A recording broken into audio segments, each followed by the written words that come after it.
Hammaga xayrli kun. AVX.uz YouTube kanalidan ko'rib turganlaringizni bahoyatda xursandman. Bugun ko'pchilikni qiynagan savolga javob berib, video shaklida ko'rsatishga harakat qilaman. Xo'p, qarshimizda AVX monobloki qanaqa yig'ilishi va qanaqa xarakteristikada yig'sa bo'lishini aytib o'taman. Ko'radigan bo'lsak, olib tashlaymiz korobkasini. Qarshimizda AVX ning 24 talik monobloki. Hozirgi paytda aynan shu monoblokka ikki xil xarakteristikasi sotuvda mavjud. Ya'ni H61 plataligi va 610, ya'ni 12-13 avlod pokoleniyaga tushadigan prosessorli monoblokimiz bo'ladi. Hozir bu monoblokimizni birgalikda ochib ko'ramiz va ichiga qanaqa detallar qo'yilishini tushuntirib beraman. Undan oldin kompyuter ichiga nima detallar qo'yilishini ko'rsatib o'tsam. Xo'p, birinchi navbatda operativniy pamyat, ya'ni AZU deyiladi ko'pchilikning xalq tilida, ya'ni ko'radigan bo'lsak DDR4 AZU'miz bo'ladi. Va undan keyin prosessorimiz 12-avlod, yo'q, meni qo'limdagi i5 13-avlod ekan. 13400, ya'ni prosessorimiz va oxirgisi ma'lumotlarni saqlab turish uchun odam miyasi emas, kompyuter miyasi, ya'ni xotirasi. Ko'radigan bo'lsak, qo'limdagi M2 NVMe bo'ladi. Shu asosan 3 ta narsa kompyuterga qo'yiladi va shu bilan kompyuterimiz ishlaydi. Windows urgandan keyin. Endi esa qanaqa qo'yilishini birgalikda ochib ko'ramiz.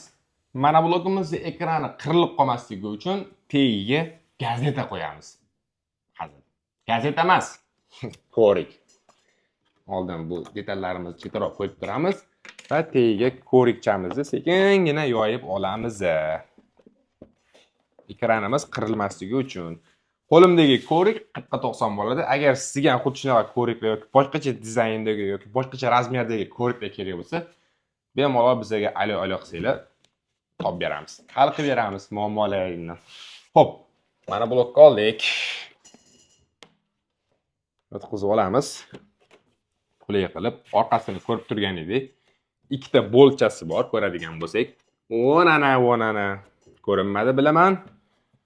Xo'p, mana blokimiz, xullas. Atverkamiz qani? Atverkamizni olamiz. Orqasidan ikkita boltchani birinchi olib yechib olamiz. Chamiz krishkasini olib qo'yib qo'yamiz. Ko'radigan bo'lsak, hech nima yo'q. Chunki bu yerda metal bekitib turibdi. Buni ham qo'ygan bo'lib turibdi. Ba'zi sizlar qo'yilgan bo'lganda tayyor ishga qoldi. Ya'ni sizlar nima ishlashingizga qarab, nima maqsadda qarab o'zingizga, hisobga boshqa o'yin ishingizga qarab, qaysi yig'iladi shundan analiz bo'ladi. Sizlar qo'yganlarimiz ishga bo'ladi. Yoki o'zingizlar oldida qo'yib qo'yamiz uchun. Ko'radigan bo'lsak, ishga deydilar.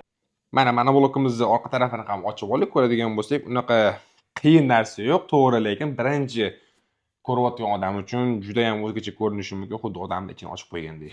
Bunaqa emas, bu kompyuter ichini ochib qo'ygan shaklida. Xo'p, birinchi navbatda prosessor qo'yadigan joyimizni ochib olamiz. Bu yerda yumshoq ekan. Ko'radigan bo'lsak, xo'p, ochamiz sana. Ichida radiator chiqadi, ya'ni prosessorimizni sovutib turishi moslama. Buni ochib olib, ichiga boya aytib o'tgan prosessorimizni joylaymiz. Prosessorimiz mana.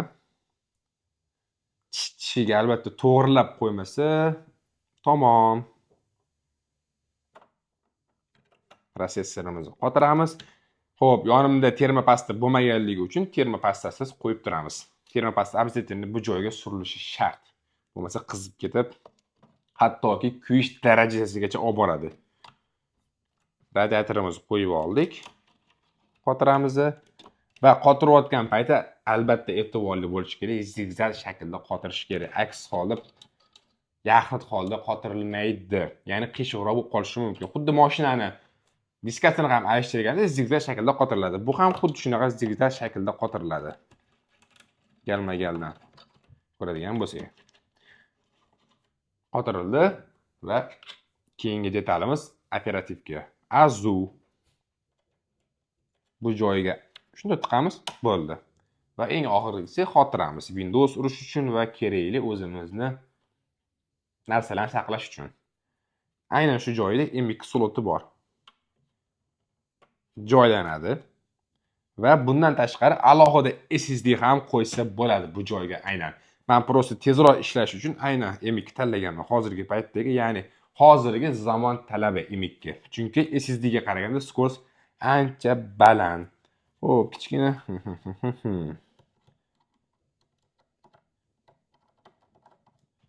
Yemikimizni sekingina qotirib olamiz.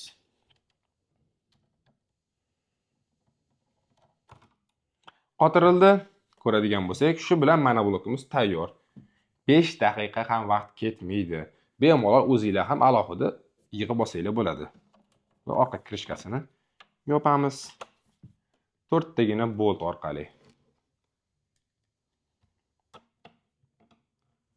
Ko'pgina mana bloklar xuddi shunaqa yig'iladi. Ba'zilar so'raydi, mana blok narxi qanaqa deydi. Yoki nech puldan boshlanadi, qanaqa xarakteristika.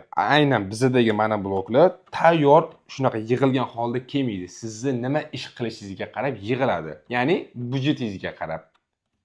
To'g'ri, tayyorlari ham bor, lekin sizni ishlatadigan programmangizga yoki dasturingizga to'g'ri kelmasligi mumkin. Yoki haddan tashqari baland bo'lishi mumkin. Bu degani ortiqcha summa sarflaysiz. O'shaning uchun bizga kelib turib mana shunaqa ishlataman deb esinglar, biz xuddi shunga mos yig'ib beramiz. Faqat mana blok emas, personal kompyuter ham yig'ib bera olamiz. Va oxirgisi orqa kirishkasi. Bo'ldi, ikkita bolt qotiramiz. Shu bilan mana blokimiz tayyor. Ko'rib turganingizdek, mana blokimiz ham tayyor. 3 ta detal qo'yildi va Windows urilsa, shu bilan ishlaydigan holatga keladi. Buni ham uy sharoitida bemalol yig'ib olish ham mana ko'rib oldinglar. Xudo xolasa, keyingi videolarda personal kompyuteri qanaqa yig'ilishini ko'rsatib beraman sizlarga. Undan oldin sahifamizga obuna bo'ling, bizning videolarga like bos, esdan chiqmasin. Keyingi videolarda ko'rishguncha xayr salomat bo'linglar. Tugadi va nihoyat